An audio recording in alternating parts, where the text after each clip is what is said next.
Hello শিক্ষার্থী বন্ধুরা, তোমাদের আজকে আবারও এই ইউটিউব চ্যানেলে সকলকে স্বাগতম। আজকে আমাদের এই যে 2023 সালের 24শে ডিসেম্বর মানে আজকে যে টেট এক্সামটি হলো, তাতে আমাদের ইভিএস থেকে যে কোশ্চেনগুলো ছিল সেগুলো নিয়ে আজকে আমরা একটু আলোচনা করব। তোমরা দেখো তোমাদের কত স্কোর হচ্ছে। যদিও কোশ্চেনটি এবারে একটু মানে ভালো কঠিন হয়েছে, তবুও তোমরা দেখো যে তোমাদের কত স্কোর হচ্ছে। ঠিক আছে, দেখো আজকে আমাদের প্রথম প্রশ্ন নাম্বার 121-এ বলেছে, নিম্নলিখিত কোন যৌগিক পদার্থটির পরিমাপের মাধ্যমে আগ্নেয়গিরির অগ্ন্যুৎপাতের কারণে হওয়া বায়ু দূষণ শনাক্ত করা যায়। আচ্ছা দেখো, এই যে বলেছে আগ্নেয়গিরি বলেছে, ঠিক আছে, আগ্নেয়গিরি থেকে যখন অগ্ন্যুৎপাত হয় তখন যে আহ, মানে যৌগটি বের হয়, যে গ্যাসটি বের হয়, সেটা হচ্ছে আমাদের কি সালফার ডাইঅক্সাইড। ঠিক আছে, বাকি অপশানগুলো কিন্তু হবে না, অপশান হচ্ছে আমাদের এ সঠিক। ক্লিয়ার? দেখো নেক্সট কোশ্চেন কি বলেছে 122। দেখো বলেছে বলেছে মাইক্রোপ্লাস্টিক সম্পর্কিত যে বক্তব্যটি সঠিক নয় সেটি চিহ্নিত করুন। আচ্ছা দেখো, মাইক্রোপ্লাস্টিক মানে বুঝতে পারছো, প্লাস্টিকের সঙ্গে সম্পর্কিত। আচ্ছা এবার দেখো প্লাস্টিক সম্পর্কিত কথাগুলো যে দেওয়া আছে এখানে, সেগুলো দেখো কোনগুলো দেখো সঠিক নয় বলেছে। তার মানে সবগুলো অপশান ঠিক আছে, একটা অপশান ভুল আছে। আর তোমরা দেখো অপশান ডিতে রয়েছে, দেখো কি বলেছে, মাইক্রোপ্লাস্টিক হলো সহজ জৈব বিয়োজ্য বস্তু। দেখো প্লাস্টিক আবার মানে প্লাস্টিক তো কখনো ভাঙে না, প্লাস্টিক কিন্তু কোনোদিনও পচেও না, তাহলে এটা কিন্তু জৈব বিয়োজ্য হতে পারে না। যেহেতু সঠিক নয় বলেছিল, তাহলে দেখো অপশন ডিটাই একমাত্র সঠিক আনসার, যেটা হচ্ছে সঠিক নয়। তাহলে দেখো বাকি তিনটা অপশন কিন্তু ঠিক ছিল। ক্লিয়ার? দেখো নেক্সট কোশ্চেন দেখো 123 বলেছে, কি বলেছে, র্যাচেল কার্সন লিখিত সাইলেন্ট স্প্রিং নামক বইটিতে নিম্নোক্ত কোন পরিবেশগত সমস্যাটি বর্ণিত হয়েছে। আচ্ছা এটা যেহেতু একটা আমাদের আহ, মানে আমাদের ইবিএস রিলেটেড কোশ্চেন, দেখো সাইলেন্ট স্প্রিং এটা একটা বুক, কে লিখেছেন, র্যাচেল কার্সন। তো এই বইটাতে যেটি সমস্যা বর্ণিত হয়েছে সেটা হচ্ছে আমাদের কি বলতো, সেটা হচ্ছে কীটনাশকের ক্ষতিকর প্রভাব। অপশন বি হচ্ছে আমাদের সঠিক। ঠিক আছে, দেখো নেক্সট কোশ্চেন হচ্ছে আমাদের কি 124। কি বলেছে, নিম্নলিখিত কোন বছরে 21তম কপ কনফারেন্স অফ পার্টিস জলবায়ু পরিবর্তন সম্মেলন প্যারিসে অর্থাৎ ফ্রান্সে অনুষ্ঠিত হয়েছিল। দেখো এটা হচ্ছে আমাদের একটা মানে সিএ বেসড কোশ্চেন। তো এবার দেখো এটা অ্যাকচুয়ালি যদিও পুরনো, তবুও কিন্তু আমাদের কোশ্চেনটা একটু টাফ হয়েছে। তো এটার সঠিক আনসার হবে সেটা হচ্ছে 2015, মানে অপশন এ।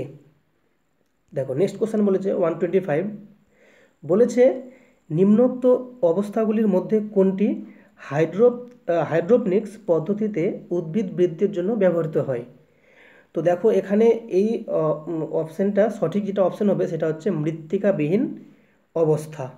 ঠিক আছে, নেক্সট দেখো নাম্বার 126 কি বলেছে, সামুদ্রিক বলছে সামুদ্রিক বাস্তুতন্ত্রের জন্য সবচেয়ে কম ক্ষতিকারক প্রত্যক্ষ ঝুঁকিটিকে চিহ্নিত করুন। আচ্ছা এখানে একটা কথা বলি, সেটা হচ্ছে যে এখানে বলেছে, দেখো কোশ্চেনটা বলেছে প্রত্যক্ষ মানে ডাইরেক্ট ঝুঁকি, সেটা আমাকে চিহ্নিত করতে হবে। আবার বলছে কম ক্ষতিকারক। আচ্ছা ডিরেক্ট কারণ আবার কম ক্ষতিকারক, তাহলে এখানে যেটা আমাদের সঠিক আমরা দেখতে পাচ্ছি সেটা হচ্ছে তৈল নিঃসরণ সমুদ্রপৃষ্ঠে। আচ্ছা যদিও এটাতে একটু ডাউট রয়েছে, তবু তোমরা একটু অপেক্ষা করবে আহ, আসল আমাদের অরিজিনাল আনসার কি এর জন্য। ঠিক আছে, আপাতত বিকে দেখো। নেক্সট বলেছে, এবার দেখো 127।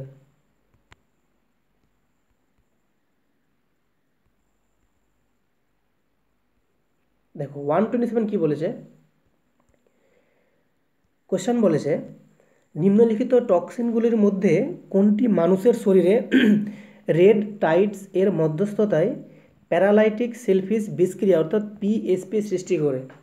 দেখো এই কোশ্চেনগুলো একটু কঠিন হয়েছে, তো এর সঠিক আনসার হবে স্যাক্সিটক্সিন। দেখো নেক্সট কোশ্চেন হচ্ছে 128। কি বলেছে, দেখো 2021 থেকে 2022 আর্থিক বছরে দেখো এই কোশ্চেনটাও আরেকটা কঠিন কোশ্চেন, কেন? যেহেতু এটা দেখতে পাচ্ছ এটা আমাদের খুব পুরনো কোশ্চেন, 2021-22-এর কথা বলছে।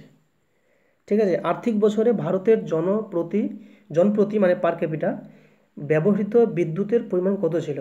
এসব কোশ্চেন যদি কেউ রেগুলার যদি সিএ না দেখে, মানে যদি কেউ পেপার না পড়ে, তাহলে কিন্তু এগুলো আনসার দেওয়া খুবই কঠিন। তো এটার সঠিক আনসার হবে 1255 কিলোওয়াট ঘন্টা বা কিলোওয়াট আওয়ার। দেখো নেক্সট কোশ্চেন হচ্ছে 129। কি বলেছে? মানব জাতির কার্যকলাপের ফলে সৃষ্ট জৈব প্রজাতি বৈচিত্র্যের হ্রাসপ্রাপ্তির অবিরত ঘটনা, যা ষষ্ঠ গণজৈব বিলুপ্তি বলে পরিচিত, তা যে ঘটনাটির প্রত্যক্ষ প্রভাবের ফলে ঘটে না সেটি চিহ্নিত করুন। আচ্ছা, এই কোশ্চেনটাও আরেকটা কোশ্চেন যেটা ভালোই কঠিন কোশ্চেন। তো সেটার সঠিক যেটা উত্তর হবে, তোমরা কি করেছো বলো তো? তোমাদের কি সঠিক তোমরা উত্তর করেছো তোমরা জানাও একটু। দেখো অপশানগুলো হচ্ছে ক্ষতিকারক রাসায়নিকের কারণে দূষণ, বিশ্ব উষ্ণায়ন, প্রজাতির জন্মহার কমে যাওয়া, প্রাকৃতিক বাসস্থানের বিনাশ। তো যেটা আমার মনে হচ্ছে সঠিক উত্তর অপশন ডি মনে হচ্ছে, প্রাকৃতিক বাসস্থানের বিনাশ। তোমরা বলো তোমরা কি করেছো। দেখো নেক্সট হচ্ছে 130 নাম্বার কোশ্চেন। কি বলেছে? নিম্নোক্ত প্রাণীগুলির মধ্যে কোনটি বেন্থিক অমেরুদণ্ডী প্রাণী? তো এটা সঠিক উত্তর হবে সি, অ্যানিমন। ক্লিয়ার? দেখো এবার আমরা 131-এ যাব। দেখো 131-এ বলেছে কয়লা থেকে 1 ইউনিট বিদ্যুৎ উৎপাদন করতে কত পরিমাণ কার্বন ডাইঅক্সাইড গ্যাস বায়ুমণ্ডলে নিঃসৃত হয়? তো এই প্রশ্নের সঠিক আনসার হবে 2 থেকে 3 পাউন্ড। ঠিক আছে, এটা কিন্তু কোনো রকম সিএ বেসড কোশ্চেন নয়, এটা একটা স্ট্যাটিক কোশ্চেন, যেটা আমাদের সচরাচর এইসব বইয়ে পাওয়া যায় না যদিও। তো এগুলো একটু কনসেপচুয়াল কোশ্চেন প্লাস একটু ডিপলি কোশ্চেন দিয়ে দিয়েছে। দেখো 132 কি বলেছে? কোশ্চেন বলেছে কার্বন মনোক্সাইড মানে সিও হলো, অপশন বলেছে একটি গ্রিন হাউস গ্যাস, একটি polycyclic aromatic hydrocarbon, air quality index AQI স্থির করার একটা উপাদান, আর অপশন 4-এ লেখা আছে একটি উদ্বায়ী জৈব যৌগ VOC। তো এবার দেখো এখানে তোমাকে অপশানগুলো এলিমিনেশন করে বলতে হবে, মানে এখানে অপশানগুলোর আবার সাব অপশান রয়েছে। তো অপশান এতে দেখো আছে 1 2 3, তারপর বিতে আছে 1 3 4, শুধুমাত্র 3 2 3 4। আচ্ছা এবার আমরা দেখি একটু অপশানগুলো কীরকমভাবে কাজ করছে। দেখো যদি বলি কার্বন মনোক্সাইড, এটা কিন্তু একটা গ্রিন হাউস গ্যাস, এটা আমরা ঠিক বলবো। আচ্ছা এটা ঠিক আছে অপশান। আচ্ছা আবার কি বলেছে দেখো, এই যে বলেছে একটি পলিসাইক্লিক অ্যারোমেটিক হাইড্রোকার্বন। আচ্ছা এটা কিন্তু অ্যারোমেটিক যৌগ হবে না, কেন? অ্যারোমেটিক যৌগ কিন্তু এসব নয়। ঠিক আছে, অ্যারোমেটিক যৌগ কোনগুলো? যেগুলোতে বুঝতে পারছো বেঞ্জিন টেঞ্জিন থাকবে আমাদের, হ্যাঁ, যেখানে ওই একটা সুগন্ধি থাকবে, মানে একটা অ্যারোমা থাকবে। আর তোমরা জানো যে এই কার্বন মনোক্সাইডের কোনো রকম সুগন্ধি নেই, এটা একটা গন্ধহীন গ্যাস, তাহলে অপশন 2 হবে না। তো অপশন 2 বাদ হলে মানে অপশন দেখো এখানে 2 আছে, এটা বাদ তাহলে। তারপর 2 কোথায়? এখানে, এটা বাদ। ঠিক আছে, আচ্ছা তাহলে বি না হলে এবার সি। দেখো 1 3 এবার যদি 4 দেখি, 4 কি বলছে? একটি জৈব যৌগ, উদ্বায়ী জৈব যৌগ নিয়ে তো ধারণা নেই, তাহলে এটা কিন্তু বাদ যাচ্ছে, তার মানে আমাদের 4 বাদ। 4 বাদ গেলে মানে অপশন তাহলে সি থাকবে পরে, শুধুমাত্র সি। ঠিক আছে, 132 সি। নেক্সট দেখো 133 কোশ্চেন কী বলছে দেখো, নিম্নোক্ত রাসায়নিকগুলির মধ্যে কোন রাসায়নিকটিকে সবুজ দ্রাবক বলা হয়? ঠিক আছে, সবুজ দ্রাবক বা এটাকে আমরা বলি গ্রিন সলভেন্ট। ঠিক আছে, তো গ্রিন সলভেন্ট হিসাবে কাকে বলা হয়? এটা হচ্ছে আমাদের সুপার ক্রিটিক্যাল কার্বন ডাইঅক্সাইডকে বলছে। ঠিক আছে, নেক্সট 134 বলেছে নিরক্ষীয় বিষুবীয় যাকে বলছে, নিরক্ষ মানে বিষুব রেখা, ওই একই রেখাকে বলছে। প্রশান্ত মহাসাগরে সংঘটিত এনসো যাকে বলছে এল নিনো সাদার্ন অসিলেশন। আচ্ছা এখানে বলছি এল নিনো, একটা হচ্ছে এল নিনো, আরেকটা হয় সেটা হচ্ছে লা নিনা। লা নিনা, দেখো লা নিনাটা হচ্ছে কি বলতো, এটা হচ্ছে মানে এখানে হচ্ছে বৃষ্টিপাত বেশি হবে। ঠিক আছে, আর এল নিনোতে বৃষ্টিপাত কম হয়। ঠিক আছে, তো দেখো এখানে যেহেতু বলেছে এল নিনো, তো এখানে কি বলতো, তার মানে এটা হচ্ছে উষ্ণ পর্যায়, লেস রেইনফল। ক্লিয়ার? দেখো নেক্সট হচ্ছে 135। দেখো কি বলেছে, কোশ্চেন বলেছে নিম্নোক্ত ব্যবস্থাপনা গুলির মধ্যে, ঠিক আছে, বলেছে কি বলেছে, কোনটি, কোশ্চেনটা কি বলেছে, হ্যাঁ দেখো, কোনটি বর্জ্য জল থেকে জৈব পদার্থ অপসারণ করে। তো দেখো এখানে সঠিক যেটা আনসার সেটা হবে কার্বন ফিল্টার। হুম। দেখো নেক্সট হচ্ছে 136, বলেছে নিম্নোক্ত রাসায়নিক যৌগগুলির মধ্যে কোনটি মেরু অঞ্চলে স্ট্র্যাটোস্ফিয়ারে ওজোন হোল সৃষ্টির জন্য দায়ী। আচ্ছা তোমরা জানো ওজোন হোল কোথায় হয়, মানে ওজোন স্ফিয়ারে হয়, সেটা হচ্ছে আমাদের স্ট্র্যাটোস্ফিয়ারে, ট্রোপোস্ফিয়ারের উপরের স্ফিয়ার স্ট্র্যাটোস্ফিয়ার। তো এই স্ট্র্যাটোস্ফিয়ারে যে গর্তগুলো হয় সেগুলো হচ্ছে ওজোন হোল। তো এবার দেখো ওগুলো ক্ষয় কেন হয়, বিশেষ করে ক্লোরিন জাতীয় যেগুলো যৌগ তার জন্য হয়। আর এখানে ক্লোরিন জাতীয় যৌগ কোনটা আছে, ক্লোরিন নাইট্রেট, অপশন ডি তাহলে সঠিক। দেখো নেক্সট হচ্ছে 137, বলেছে একজন পরিবেশবিদ্যার শিক্ষিকা অথবা শিক্ষক হিসেবে আপনি শিলা ও খনিজের সঙ্গে শিক্ষার্থীদের পরিচয় ঘটানোর ইচ্ছা পোষণ করেন। এখন একজন অনুসন্ধিৎসু শিক্ষার্থী আপনাকে প্রশ্ন করলো যে অধিকাংশ খনিজ ও শিলাতে কোন মৌলটি পাওয়া যাবে। আচ্ছা তোমরা কিন্তু পড়েছো যে আমাদের পৃথিবীর তিনটে মানে স্তর থাকে। তো সেগুলো হচ্ছে আমাদের কি, একটা হচ্ছে ক্রাস্ট থাকে সবথেকে উপরে, তারপর থাকে আমাদের সেটা হচ্ছে ম্যান্টেল, তার নিচে থাকে কি বলতো কোর। তো এই যেহেতু বলেছে এখানে অধিকাংশ খনিজ শিলা আমাদের এই স্তরটা থাকে। আর এখানে তোমরা জানো একটা শিয়াল সীমা যেটা আমাদের থাকে, শিয়াল সীমা। তো এখানে তোমরা জানো যে এই যে শিয়াল সীমা কথা বলছে, এখানে কিন্তু এসআই মানে হচ্ছে সিলিকন। তার সঠিক আনসার হচ্ছে আমাদের অপশন ডি সিলিকন। ক্লিয়ার। দেখো 138 বলেছে, বলেছে শিলার আবহবিকারে সৃষ্ট আলগা উপাদানগুলি যে প্রণালীতে একত্রিত হয় সেই প্রণালীটিকে কি বলা হয়। তো এটার সঠিক উত্তর হয়ে যাবে আমাদের লিথিফিকেশন, ঠিক আছে, মাটি যে তৈরি হচ্ছে আর কি। নেক্সট দেখো 139, নিম্নে উল্লেখিত মাছগুলির মধ্যে কোনটি অ্যানাড্রোমাস মাছ। তো এটার সঠিক উত্তর হবে ইলিশ। দেখো নেক্সট হচ্ছে 140 কোশ্চেন কি বলেছে, নিম্নোক্ত প্রাণীগুলির মধ্যে কোন প্রাণীটি ডেট্রিটাস ফিডার বা ডেট্রিটাস ভোজী। আচ্ছা ডেট্রিটাস মানে বুঝতে পারছো যেগুলো হচ্ছে আমরা মৃতজীবী বলছি, যেগুলো মরা পচা বস্তুর উপর হয়, জন্মায় না, ওই খাওয়া দাওয়া করে যেগুলোকে, ঠিক আছে, যেমন শকুন হবে আমাদের সঠিক উত্তর অপশন ডি। দেখো নেক্সট কি বলছে 141, আচ্ছা এক মিনিট।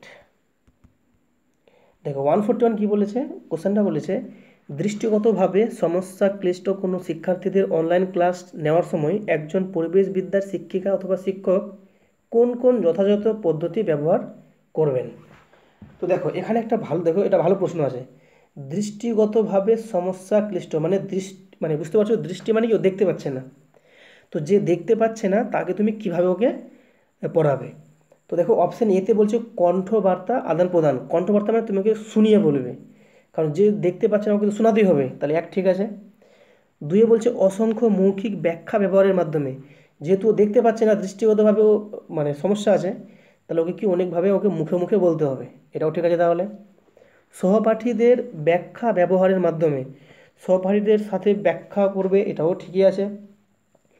বলছে মূর্ত অভিজ্ঞতা ব্যবহার করার মাধ্যমে, আচ্ছা মূর্ত অভিজ্ঞতা মানে হচ্ছে কংক্রিট, যেটা হচ্ছে ব্যাপার কংক্রিট মানে কি বলতো, যেমন তুমি ওকে পেন দিবে, চক দিবে, ডাস্টার দিবে, এগুলো হচ্ছে মূর্ত।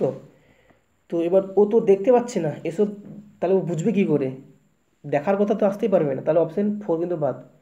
তো যেখানে ফোর বাদ, এখানে ফোর বাদ, ফোর বাদ, ফোর বাদ, মানে অপশন এ হচ্ছে সঠিক। আশা করি বুঝতে পেরেছ। দেখো নেক্সট কোশ্চেন হচ্ছে 142, বলেছে শৈবাল ব্লুম, বলছে শৈবালের সংখ্যার অতিবৃদ্ধি এর সঙ্গে সম্পর্কিত নয় যে ঘটনাটি সেটি চিহ্নিত করুন।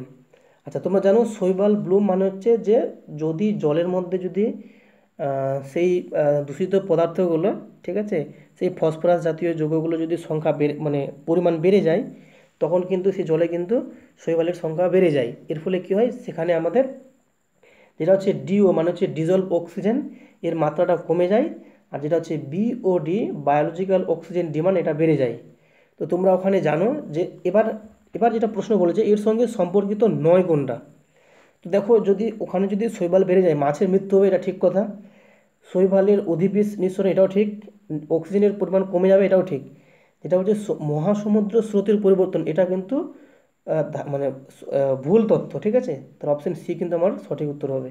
এখানে নয় বলেছিল, সম্পর্কিত নয়, সি কিন্তু হবে না। ক্লিয়ার? দেখো নেক্সট হচ্ছে আমাদের 143 কোশ্চেন। বলছে নিচের বিবৃতিগুলির মধ্যে কোনটি সঠিক? তো এবার দেখো অপশানগুলো আমাদের যেখানে রয়েছে, প্রাণীদের দেখো, আচ্ছা বলে দিই, এখানে প্রাণীদের পরিযান পরিবেশের তাপমাত্রার সঙ্গে সম্পর্কিত নয়, প্রাণীদের পরিযান প্রজননগত প্রয়োজন মেটানোর জন্য একত্রিত হওয়ার সঙ্গে সম্পর্কিত, প্রাণীদের পরিযান অক্সিজেনের প্রাচুর্যের সঙ্গে সম্পর্কিত, আর অপশন ডি বলছে প্রাণীদের পরিযান কোন প্রাণী কত দ্রুত দৌড়ায় তার প্রমাণের সঙ্গে সম্পর্কিত। তো এবার দেখো বলছে কোনটা সঠিক। তো দেখো এখানে অ্যাকচুয়ালি দেখো যতগুলো অপশান আছে সবগুলো কিন্তু পরিযান দিয়ে আছে। পরিযান মানে হচ্ছে মাইগ্রেটরি ব্যাপারটাকে, ঠিক আছে, যে এক জায়গা থেকে আরেক জায়গায় ছুটে যায়। তো এবার মানুষ এক জায়গা থেকে আরেক জায়গায় যায় কেন? হতে পারে খাদ্যের অন্বেষণে, বা নিজেকে রক্ষা করতে, বা কোনো প্রয়োজনে যেতে পারে। তো এবার দেখো কোনটা ভুল বলেছে। তো এখানে দেখো অপশানগুলো যেমন বলেছে প্রাণীদের পরিযান পরিবেশের তাপমাত্রার সঙ্গে সম্পর্কিত নয়। আচ্ছা নেক্সট কি বলেছে? প্রাণীদের পরিযান প্রজননগত প্রয়োজন মেটানোর জন্য একত্রিত হওয়ার সঙ্গে সম্পর্কিত। তো এটাই একমাত্র সঠিক মনে হচ্ছে দেখো, কারণ তারা প্রজননের জন্য কিন্তু এক জায়গা থেকে আরেক জায়গায় ছুটে যায়, এটাই সঠিক ব্যাখ্যা পাচ্ছি। দেখো নেক্সট কোশ্চেন হচ্ছে 144। বলছে একজন পরিবেশবিদ্যার শিক্ষিকা অথবা শিক্ষক একটি কঙ্কালের সাহায্যে তার শিক্ষার্থীদের বিভিন্ন ধরনের অস্থিসন্ধির ধারণা দিচ্ছেন। এখন তিনি দেহের বিভিন্ন শারীরস্থানিক অংশে বল ও সকেট অস্থিসন্ধি নির্দেশ করলেন।